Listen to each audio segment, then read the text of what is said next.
Several recent incidents of Russian aircraft entering NATO airspace, especially Estonia and Poland, raising risk of miscalculation, highlighted military alert and diplomatic friction. Already British Secretary of State says there will be hard consequences. Ladies and gentlemen, let me welcome all of you inside the country and around the globe at our International Affairs show, broadcasting from SATV's Dhaka studio. My name is Rashid Kanchan. I will have a very distinguished panelist today from Utah, Salt Lake City, Professor Scott Leckman; from New York, Norman Flood Barnes, our geopolitical correspondent based in Washington DC; and from New York, United Nations General Headquarters, Shamsul Alam Pantho, our international affairs commentator. And at the studio we have a very learned person. He is my very favorite, John Charles Dalton, international consultant. Let me begin from Norman from Washington DC. Norman, I know you are very well prepared today because United Nations General Assembly is going to be held from today. What are the latest you have? What are the breaking news you have? And what are the updates you want to put for today's discussion? Because we have a very terrific panel today. Mr. Norman. Good morning, everyone. Today, here in Washington, our focus is on the General Assembly in New York City. Yesterday, the world witnessed President Trump making his scathing speech, more of a proclamation that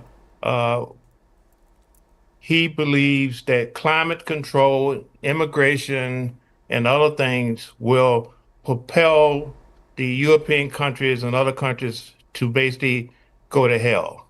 He mentioned the word that they're going to hell because they are playing into this con game of climate control, and their borders are open, and they are now enticing things that will be to the destruction of their individual communities. He also mentioned yesterday that he believed, this is very important, that the question was brought up about the drones, the aircraft by Russia being flying into European nations. He believed that he actually stated that the country should shoot the planes and the aircraft down. This is a shift because he also mentioned that Ukraine has the ability now to win the land back, basically to win the war. So this is a fundamental change, and consequently, NATO is now preparing itself to basically to be on the offensive. So these things are happening. You know, France yesterday mentioned that they are now is supporting the Palestinian state solution along with other countries. So these are the pressing issues going on. And there was a issue yesterday, actually a threat, an attack. The U.S. Secret Service dismantled a cyber telecom threat to New York City. This is going to be profound. This is an ongoing investigation. It will probably involve other cities, other places, but they feel that this is a foreign intervention, foreign back attack, and we're standing by for that. All right, Norman, that was a big news yesterday in American media that U.S. secret agents dismantle the plot of conspiracy or plot of something wrong with the telecom system in that time where all the world leaders are in New York to join the United Nations General Assembly. Let me connect with Professor Scott Leckman. Sir, I just want to know first from you. You have heard that Russia is continuously at the 3-4 cases has done violating the airspace of NATO countries. So far, I have received the last information that Russia has violated the Copenhagen, Denmark's airspace also. My question would be, are recent breaches part of a new pattern of aggressive posture by Russia, or do they reflect miscommunication, miscalculation, and they are creating misunderstanding with the NATO members? Sir Scott Lakeman.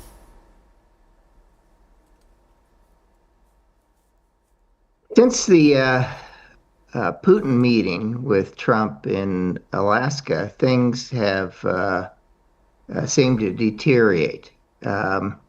We've had, Russia sent drones to Romania and Poland to their airspace, and now MiGs over international or over territorial waters of Estonia. So Putin is trying to learn information. He's trying to test NATO and the U.S. It took 12 minutes for Italian F-35s to come upon the MiG planes, which is a fair amount of time. So what should the response be? It can be varied. There are precedents for shooting the planes down.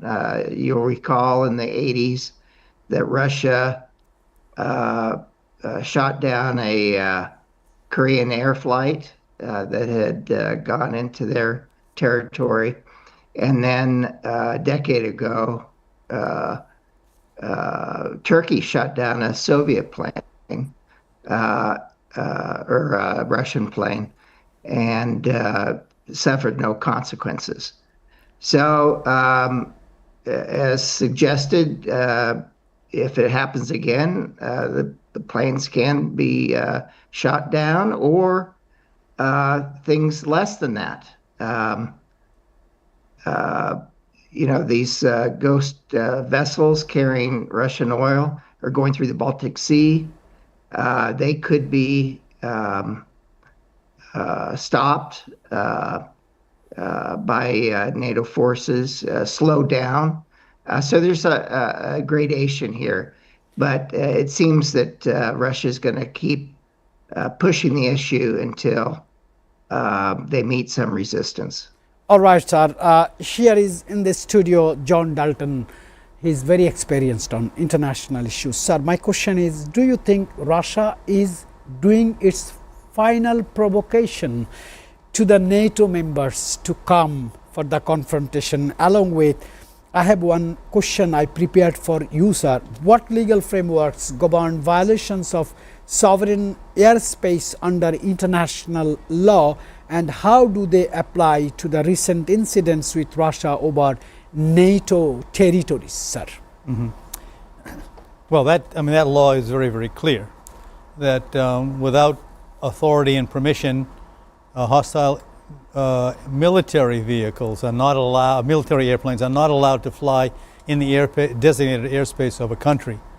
Now, the situation with Korean Air, I think, Scott, was a little bit different in that that was a commercial airline, and it was shot down and was the cause of a great deal of scandal. I don't think it applies. The international law allows commercial airlines to cross over designated airspace without interruption or interference. Now to your first question about, is this provocation by Russia an example of their trying to entice NATO into a broader war? And I think they're just being highly provocative, mainly to show NATO, as I mentioned the other day, to show NATO that they're not afraid, that they are willing to take a risk. A drone is just a machine. There's no pilot, so there's really no real damage to anybody. But if you start sending in fighter jets that are shot down, as the English Secretary of State indicated yesterday, that would become a different act of war. But NATO has been very, very clear that if that happens, the responsibility rests with Russia. That any kind of unauthorized provocation, travel over the airspace, it was very forceful statement. We will shoot you down, and the debris on the ground is not our responsibility. So I was very impressed by the strength of that kind of a You statement. are talking about Article 5. Well, Article 5 is, would be hard to be invoked actually on something as simple as that because there's no invasion. It would be, I don't think that would constitute an attack on a member of NATO. It would simply mean that there was a pile of rubble which would be demonstrate the superior capacity of NATO over Russia. And it was like taunting them, like, go ahead, send us some more. We have no compunction about shooting them down if that's what your wish is. But I don't think either Russia or NATO wants to engage directly into a confrontation. This is all kind of theatrical activity at the moment. But Russia intends to show that they have the means of flying over international airspace at their will and challenging the peaceful countries to respond, all on behalf of what exists in NATO. It's kind of like a diversion to make sure that NATO is not the full story. All right, sir. In war, it is called checking of reaction of counterparts. I want to go to Norman. Norman, how should NATO respond militarily, diplomatically, to prevent escalation without provoking war? I think you got the point, Mr. Norman, what I am trying to ask you. The question is very complex. How should they respond? Well, NATO have to make a decision. We heard yesterday the different authority leaders mention about shooting down, responding to. They have to make a decision on how they want to move forward. They're working on a defense system. It was mentioned yesterday that the United States administration is suggested that they provide like a golden dome, a dome type security system for Ukraine and possibly Europe in defense. But NATO and the EU has to step up the game. They have to decide on, instead of being defensive, they have to have a more offensive response to these type of incursions. They have to be more assertive in letting Russia know that we are not going to tolerate these type of incursions, probing, these cyber type of attacks, these type of provocation. They'll have to respond to it instead of just defending, because if they don't, the situation is going to get worse. Copenhagen is a good example. They have stopped flights because of what they perceived was a incursion by a drone. If this occurred, the total air transportation system in the world is going to be affected, and we're not going to be able to function. So Russia knows exactly what they're doing. They're trying to provoke a response, and they want to know exactly how long will it take and what is their reaction. So Russia's trying to keep the Western and the European forces on edge and to provoke them to do something that they don't want to do. All right, Norman, we are talking about the parties. I mean, in one side Russia and Vladimir Putin, on other side NATO and its Article 5. I want to do a question to Professor Scott Lakeman in a broader specs. If two parties are in quarrel or in fight or in escalation, United Nations Security Council has a role. My question is, what role should the United Nations Security Council play in such airspace violations? Is it effective, Mr. Scott Lakeman? Well, I don't think the Security Council, I mean, they can pass resolutions, but with vetoes, I don't think anything's going to pass. And And so I'm not sure if it's going to have any effect on the parties we're talking about. All right. My last question regarding the same issue, violation of Russia's violation on airspace of NATO's countries. I want to go for a conclusion with Sir John Dalton. My question is, could increasing air incidents in the Baltics lead to a broader European security crisis? Along with this, I want to ask you, sir, very humbly, who gonna stop Vladimir Putin? Well, if you look at Russian history, the only ones that are going to stop Vladimir Putin is somebody in Russia who decides that the future of Russia does not lie in his hands anymore. That has been the history of the Russia, in fact, of how they deal with their leaders. And I would advise Vladimir Putin to stay away from open windows, because I think that that's where he may find some difficulty. But I think that, the idea that, as that Norman has pointed out, is that this is just simply provocative behavior, egomaniacal behavior by a despot who is in charge of Russia, to try to provoke a response which will make him look like a hero in front of his own population. So, as you pointed out, it's testing the limits of the reaction. And so his whole game is to simply try to get NATO to do something which is in response to his action, but will allow him to claim victimhood. I can be a hero. I am defending the motherland. So this is all part of a scenario, a scene that Putin wants to display, which is, pretty much how he has treated all of these times when he's in a corner. He tries to act out and to do things which make him look like he's being victimized by the world. But the solution to him is in Russia, not anyplace else. All right, sir. Ladies and gentlemen, right this moment we are connected with our international affairs commentator Shamsul Alam Pantho from New York, United Nations General Assembly. He is over there to cover. Mr. Shamsul Alam Pantho, first of all, good morning. I know it's 4 a.m. in New York Eastern Standard Time, and you are going there to cover the United Nations General Assembly. What are the updates you have? What meeting you covered and what meeting you are going to cover next morning, Mr. Shamsul Alam Pantho? And is there anything breaking news you have? Is there anything about Donald Trump, its behavior? We have seen in social media that the police, New York Police Department, NYPD, has blocked French President Emmanuel Macron on the street, and he made a phone call to Trump, said, I'm stuck on the road, your police is not allowing me to come enter the United Nations. So what are the news you have, Shamsul Alam Pantho?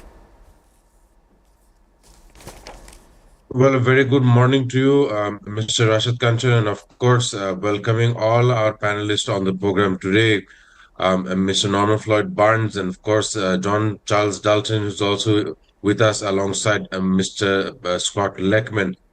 So let me bring it to you what I have latest on my office or my table.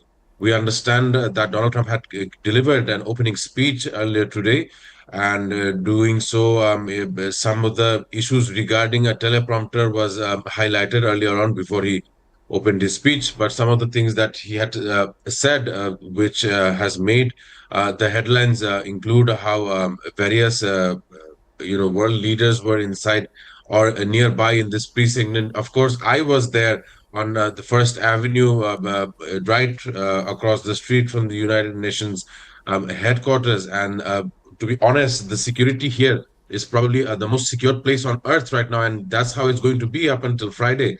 And there are very certain buildups here. We understand Donald Trump has met certain Arab leaders in a sideline event as well.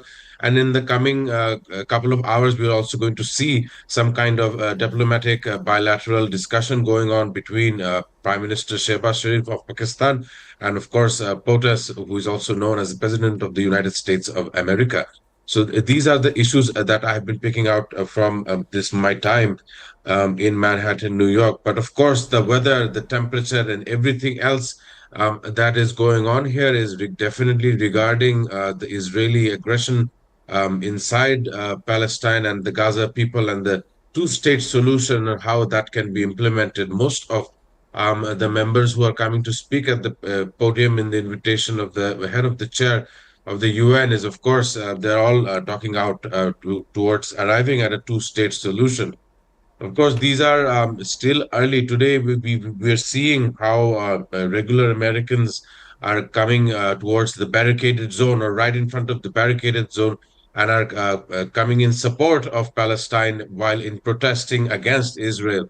And of course, it's not just journalism that you see that's happening here. There are multiple agencies that are not only inside the building but also outside the building that are covering this event. And I truly believe that there is more to understand, more developments to see throughout this week before the high sessions level debate can end.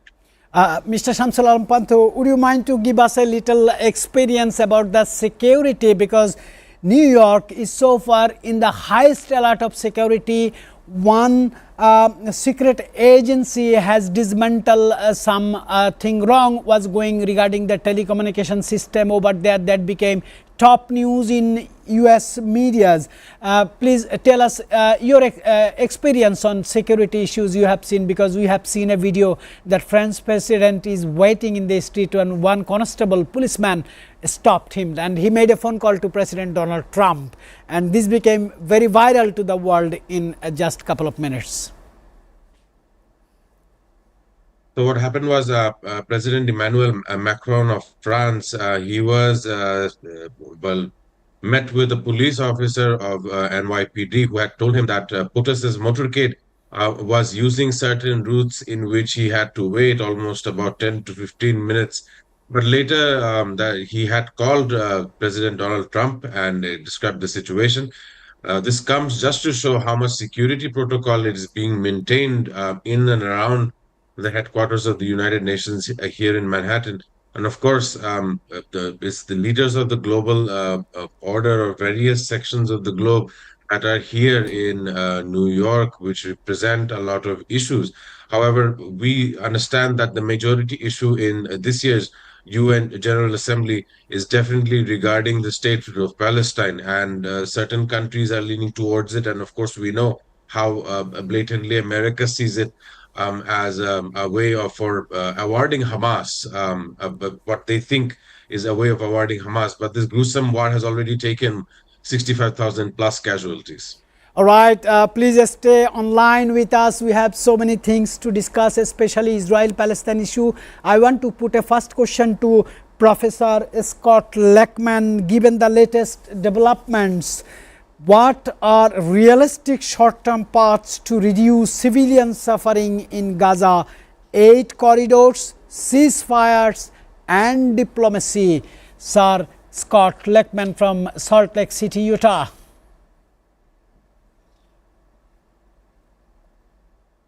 Well, I think Netanyahu is not interested in any aid getting in. And I think the only person who can influence him is President Trump. And I think I know he's met with leaders, Arab leaders and leaders of Islamic countries yesterday. I don't know the outcome of that meeting, but if there was anything encouraging coming out of that meeting, that might be enough to get Trump to put pressure on Netanyahu. All right, sir. I want to put another question to Norman. Norman, I asked the same questions you few days back also. What role are external actors like United States, European Union, United Nations, Arab leagues, Arab states playing, and how effective are their interventions in this regard about the Israel's intensifying attack on Gaza and destroying a complete nation? Yes, my response to that is I refer back to first aid.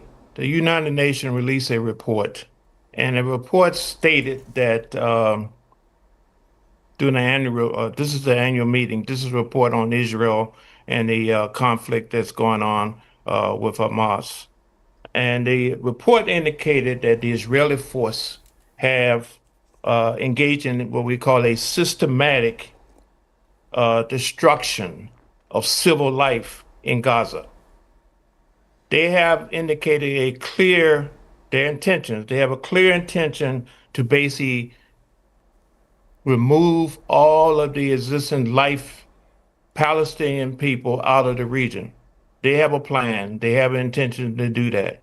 So everything that is happening right now is by design. The United States, the United Nations have to take a real look at this. They'll probably already know what's going on. It's basically they have a plan and they want to execute the plan, and they want to create an environment where no human life can exist in the present state.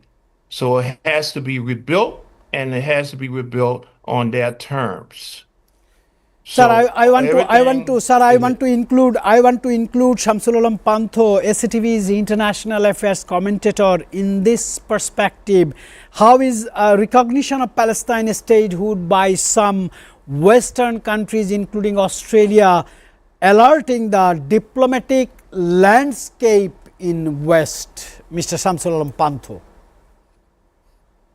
Very significant question, and thank you for the question. Of course, it comes as a shocker to many Western nations when they hear that they are in outright condemnation.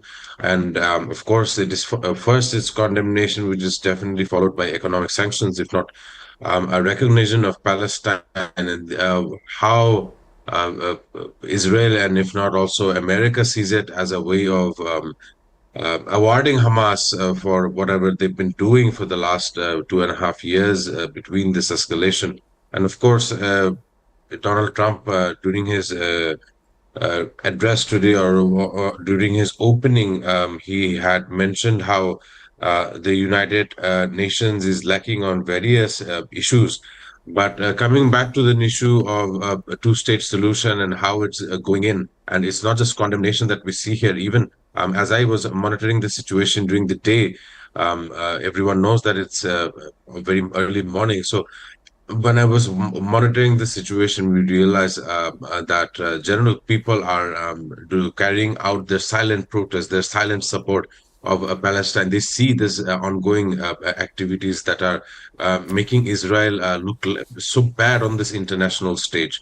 Of course, the regular citizens here and around Manhattan understand their support of Palestine. Some even I saw wearing the infamous Palestinian keffiyeh, which is like a symbolism of a hope for the Palestinian people. So it's safe to say that the people over here does have a conscience regarding this issue. Sir, till last night I was watching and observing the news trending ranking in the Western medias. It was Russia, Ukraine, it was Israel, Palestine, but this morning news trend has totally changed and world economy is taking place number one. So I will come to Sir John Dalton later on, because I am getting all of you for next 6 minutes only. My question will be on global economic slowdown and inflation. First question would be, what are the principal drivers of the current global economic cooling? Is it monetary policy, supply chain constraints, energy prices, and something else? To Mr. Norman first. The question brings up a lot of other issues. Here in the United States, we are moving into the fall and winter months. Energy is coming up. The president wants Europe to be more involved with the tariffs and restriction and to stop buying oil and energy from Russia. That is going to be a very difficult task. Yes, it's something that makes sense in order to put pressure on Russia to end this conflict and to create stability. They have to make a decision. But the issue is still the same. Supply chain. Who's providing it at the most, what is accessible and what works. So we're going to see some flip-flopping and moving around. Yes, they have a condemnation. They don't want the water gone, but they still have to survive and do things they need to happen. So it's some challenging moments are coming up, and they have to make a decision on what we want, what we like to do, and what we need. So they have to make a decision on what they want or versus what All they right, need. Norman, your answer is very clear. I want to do a very short question to Sir Scott Lechman. How sustainable is the current inflation, and what are its likely paths to major economies like US, EU, and Asia, sir? We are in a shortage of time, sir. There are two policies in the U.S. that I'd like to highlight. One is the tariffs, and two is immigration policy. So the tariffs, and again, the tariffs, the only person who wants these tariffs is the president. You can't find an economist outside being employed in Trump's White House that is in favor of these things. But anyway, he's fixated on these. And the producers' price index, interestingly, went down a little bit, which showed us that producers are willing in the short term to absorb some of the costs of the tariffs, but the consumer price index did go up to 2.9. So, and I think things are going to get worse. I think inflation's going to go up as a result, and the immigration policy is going to make the job market look more bleak in the future. Yes, sir. Your guidelines are very clear. Control, would you please let me know, can I get 1 minute from Shamsulam Pantho? Is he available for next 1 minute? Shamsulam Pantho, I just want to ask you the last question, as you also have the time limitation. Question is, how are supply chain disruptions like cyber attacks, port delays influencing inflation and corporate planning? Because Lechman says it is the president of United States. If he halts the tariff policy, then world economy may revive. Well, important element and definitely a significant matter to talk here. Of course, we know the big, beautiful bill that was signed in by Donald Trump. It had a very massive effect towards regular citizens of America. And of course, supply and demand is the old model here that all the countries are using. What kind of demands the citizens may have, and how should the supply be in order to fulfill these demands of such citizens. This is an economic model that needs to be followed worldwide. We know how the regulation of the World Trade Organization, how they have to play through. All right, sir. I really appreciate you had a hat-trick journey from Dhaka to Dubai to New York. Now you are giving input to our show. I wish you a good day, but I know it will be another busy day for you in United Nations General Headquarters.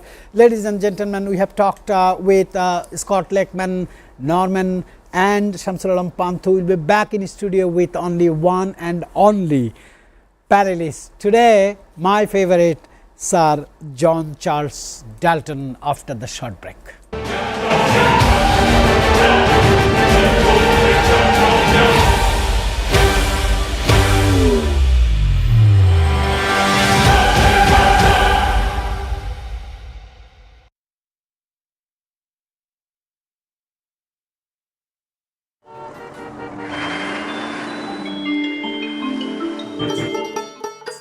সারা দেশে লাখো মানুষের কঠোর কর্মতৎপরতা ও নিষ্ঠায় SA পরিবহন parcel and courier service এখন 16 কোটি মানুষের হাতের নাগালে।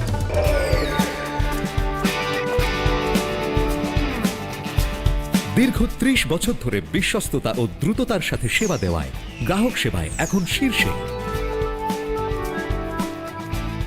বাংলাদেশে গ্রাহক সেবার সাফল্যের পর এসএ পরিবহন পার্সেল অ্যান্ড কুরিয়ার সার্ভিস এখন বিশ্ব বাণিজ্য কেন্দ্র সিঙ্গাপুরে।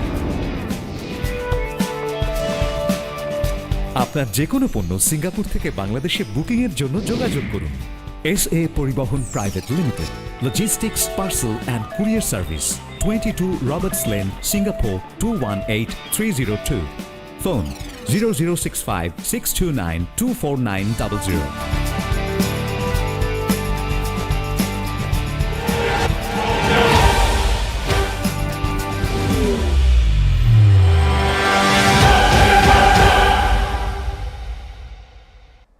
Welcome back, ladies and gentlemen.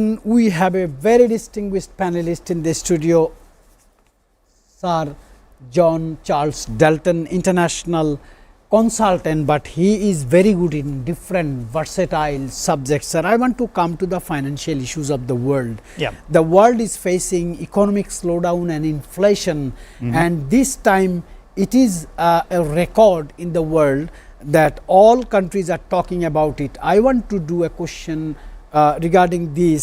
What tools do central banks still have, and how far or should they go before causing negative side effects, especially unemployment? I know you have a very good study on public fund using. Yeah, well, I think that one of the things that almost all the major countries are considering is how to reduce interest rates to make credit available so that businesses can grow. The U.S.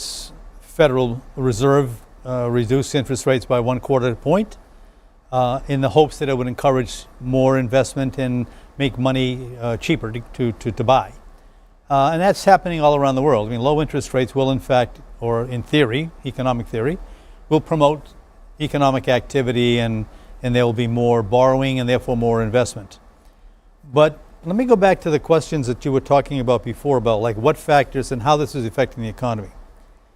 Money is a coward. Money does not chase after dreams. Money goes where there are specific opportunities for return. In the unpredictability which has been fostered by Trump's tariff policy, many countries around the world, many industrialists around the world, many investors around the world are holding back to see what happens. You can see that even here in Bangladesh, where FDI, foreign direct investment, has been down significantly over the last 2 quarters because nobody wants to take a chance on investing money now when unpredictable Donald Trump will reduce the tariff, increase the tariff, change the interest rate, change the terms of trade. All of these things are factoring into how the global economy right now is stagnant. It's waiting for clearer signals about what can be done to make sure that next year is going to be predictable. You cannot start a process, whether you're building a project or in an economic zone, or whether you're exporting or importing, as the case may be. The whole economic structure has been tipped on its hat. And the reason is, and if I may, the reason in the past, of course, it was always a commodity-based decision about tariff. You would put a tariff on to protect your local interests, your local economy, local producers. It was always based on commodities. Trump has flipped that to say, no, this is now on balance of payments. This is on now who has the biggest deficit. If we have a deficit with you, we are going to increase the tariffs on you generically on all commodities. We don't care. And so this also has had negative and unintended consequences because this approach ties everybody's hands, not just aluminum or steel or a product that the United States needs at the moment. All products on all lines of import and export are trapped in Trump's mind about how to raise revenues and level the playing field with all countries universally for all products at all time. So that's really the key problem with the economy, the global economy right now, is really trying to adjust to the unpredictable nature of Trump's tariffs and their impact on import and export. And as I said, If interest rates, all the central banks were lowering interest rates, that would clearly help businesses in the short term. Interest rates are a little higher than they'd like to be. Inflation, I think, is structural. It's not going to come down anytime soon. It's been baked into everybody's calculations about what's going to happen. So inflation may creep down a little or creep up a little, but I think it's worldwide. It's kind of stuck in so many actors sort of benefiting from inflation and so many people being punished by it. Sir, one question comes after hearing with a great attention of your speech that what would be the role of World Bank, International Monetary Fund, IMF or WTO, World Trade Organization, in this perspective of economic slowdown and inflation? You know, I worked in the Philippines when times were tough, and one of the things that the Ministry of Planning and the National Economic Development Authority did was to look for creating jobs, laborious jobs, to try to get people active, earning some income, being able to support their family. These kind of like high intensive work related programs, people are dismissing as not being very effective. And so what they'd rather do is focus on macroeconomic themes. You said the other day, for example, the World Bank has a report about something that was at the macro level. And as I said to you then, you know, you do not cure a sick cow by weighing it. The amount of the percentage of poverty doesn't solve poverty. There has to be an active understanding of how you address that issue, which you're weighing, because the cow is sick. And so unless people respond to the consequences of the data, nothing's going to be done. Now, IMF, of course, is predicting a very, very small increase in global economic growth, as is the World Bank and others. So that is not the real consequence, the real issue. The real issue is how do you get money in the hands of the poor people? 25% or more are structurally poor in Bangladesh. Okay, so whether or not the central bank relieves the loan the non-performing loan factors or not is irrelevant. There has to be a conscious effort to develop programs to help the poor. And right now, all we're doing is enumerating how people are poor. We're not solving the problem of how to address the multiple millions of people who are suffering. Right, sir. I will be apologizing for a short break. When I'll back, I'll ask you a question regarding the interest of Bangladesh. Why Bangladesh is not able to attract the foreign direct investment, where so far BBS has 7 USP for the investors. We have 3 deep sea ports, we have cheapest labor, land is available, roads and connectivity is well, and electricity is okay, gas is okay. We have a biggest market like 150 crore of people neighboring country, and inside the country we have 180 million people's market, but FDI is not improving. I'll ask these questions to your table. Ladies and gentlemen, allow me to go for a short break.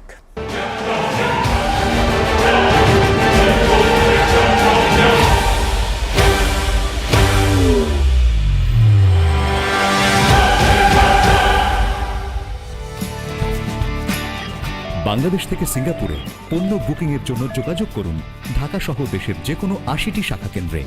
SA পরিবহন parcel and courier service, আপনার সেবা সব সময়।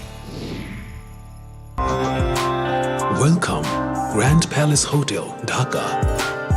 A majestic lobby blending timeless elegance with modern design. Experience 5-star comfort in suites and rooms. Sophisticated fine dining restaurant.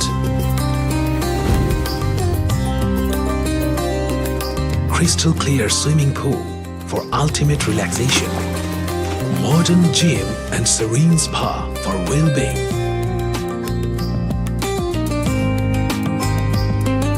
Perfect venue for corporate events, weddings and parties.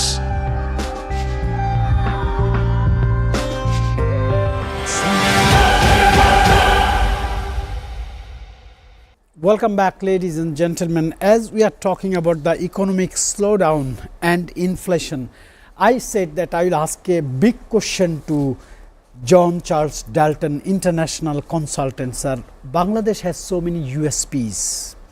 Still, cheapest labor, land is available. We have 3 deep sea ports. We have the neighboring country who has the largest number of population, and including Bangladesh, we have 180 million people's market. But why FDI is not attracted by the Bangladesh government, or Bangladeshi policy cannot do it? Well, they're trying really hard. I mean, look at all the economic processing zones that have been created that are trying to be nurtured. Some were just simply showpieces for the last administration, but some are working fairly well. The Korea economic zone seems to be working very well. Japan is coming along. And so I think that was an effort made. I personally do not believe in the theory of centrally managed economic processing zones.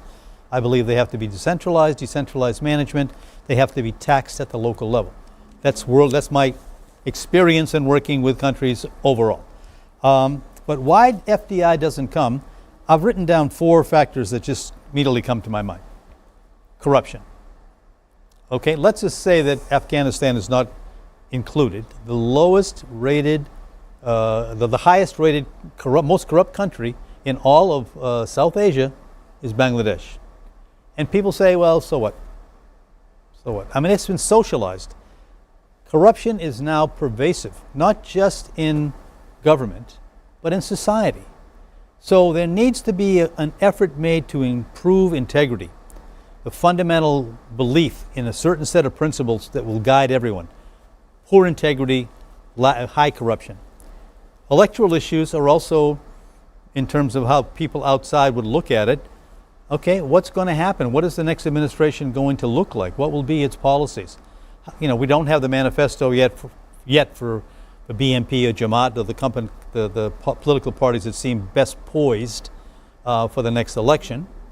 We don't know. So again, money is a coward. Why would I want to come to Bangladesh in a situation where it's unclear what the future administration would be and how are its policies? Secondly, there's also very weak banking systems. Look at the non-performing loans, the need to deal with. So if I'm an investor and have a local partner, and that local partner has extensive non-performing loans, who do I match up with? Who do I find as a partner here, reliable, credible partner? And am I getting accurate financial statements?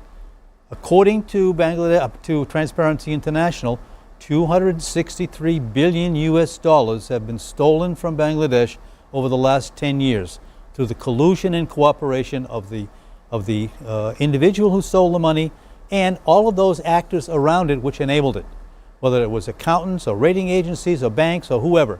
This could not have happened in the dark. This was a conscious effort. Sir. And last if not least, Yes, sir. the low skills of the workforce. The workforce is not prepared for the kind of investment that's coming now with, not high labor, not labor intensive, but really high tech. It needs to be a much greater emphasis on skills. More focus on skills. Skill development. We are very lucky to have Shamsuram Panthu again from United Nations General Assembly. Sir, my question would be, I heard that in a same day, the Prime Minister of India, Narendra Modi, Prime Minister of Pakistan, Shahbaz Sharif, and the caretaker chief of Bangladesh, Dr. Muhammad Yunus, will have the speech in the same plenary session. Is it coincidence, or is it the schedule by the United Nations Security Council or United Nations General Assembly? Or what is the significance of these 3 speeches in same day, same time, sir? Thank you, Mr. Kanchan. A very significant issue, and of course, I believe so that when an audience, in order to understand South Asia, having us 3 countries, India, Pakistan, and Bangladesh, delivering the speeches on the very same day does have some geopolitical significance, if not But that is about from the timeline we have. It most likely set it's setting to take place either tomorrow at the end or day after tomorrow on the 26th of September. But here on out, there are impending issues between two of the neighbors, India and Pakistan, regarding what has happened earlier in the year, and today, even in the United Nations. Would the Indian side still believe or not to believe that America that did have a direct impact on the ceasefire deal, which is still disregards as anything to do with America? So, whether this issue will be raised by of course, External Affairs Minister S. Jaishankar on India's, and whether he would be picking this out on the talk is a matter to see. But right now, having us, including Bangladesh, having this talk on the same day, definitely has some kind of fruitful discussion and debate. And not only so, towards the end of the UNGA High Sessions meeting, there is going to be a separate session regarding the Rohingya refugee issues in Myanmar. It is coming up as one of the topics for UNGA 80. And it's less to say that it has the utmost significance for Bangladesh, given that we have over 1.1 million Rohingya people residing in the coastal waters near Cox's Bazar. Sir, I'll come back again to you for 1 minute, but I want to include John Dalton here. It's a long pending issue with Myanmar, the Rohingyas, 1.52 million actually, according to the calculation of UNHCR. What would be the easy way to resolve this problem? Because Bangladesh is not capable to host such a huge number of refugees for a long time. Well, they've been doing it for a long time, and to its credit, I mean, if you want to put a feather in the cap of the last administration, it was the way that they handled the refugees from Myanmar with compassion. I myself wrote about that for a posting in LinkedIn, which said that I thought that Bangladesh deserved the Nobel Peace Prize for being so compassionate with all of these 1 million refugees. This is this is an issue.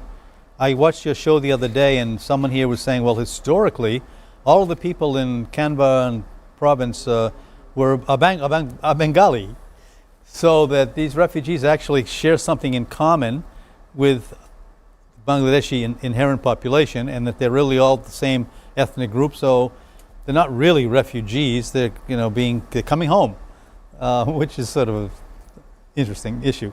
But I don't think it's easy to solve. I don't think it's possible to solve with the current military government in Myanmar. I don't think that's possible to be done, and I don't think it's easy to send people back. They're not going to go back. I was in countries where once the refugee population has settled in, they get married, they have children. I mean, this is their resident there. They don't want to go back. You can entice them, but they don't want to go back. I'm really feeling scared once John Dalton says just this is not an easy way to repatriate, to send them back to their country, at least according to this military junta in power. I want to do my last question to Shamsul Alam Panto, who is currently traveling New York to cover the UNGA 80th summit this time. Shamsul Alam Panto, you heard Sir John Dalton. He says clearly that Rohingya repatriation is not easy task. It will be a long pending issue for Bangladesh. What is your take on that? Should Professor Muhammad Yunus talk with high priority concentration with the world leaders to resolve this problem, because Bangladesh is not capable to host such a huge number of refugees for uncertain times? Shamsul Alam Panto. Well, thank you for the question. It's been roughly 7 to 8 years that this situation has been prolonging in Bangladesh. And as per your statement, of course, it should be one of the highest and utmost important agendas on CA Professor Muhammad Yunus's agenda list. And of course, the entire world is seeing ethnic cleansing and genocide unveiling themselves in front of themselves in Gaza, and such a disaster in between the corridors of Bangladesh and Myanmar would give new venues of unnecessary war, and of course the unnecessary requirements for people's deaths that would presume onwards. But roughly speaking, again on the matter that it is not just a Bangladeshi issue; it is now an internationally, globally issue that Bangladesh is unfortunately tied with. That is the perspectives of what I see it to be. So, of course, on a plateau like the United States. And of course, the United Nations, it would be the utmost importance to be contributory to understand where Myanmar also plays into this matter regarding repatriation of almost 1 million of their people.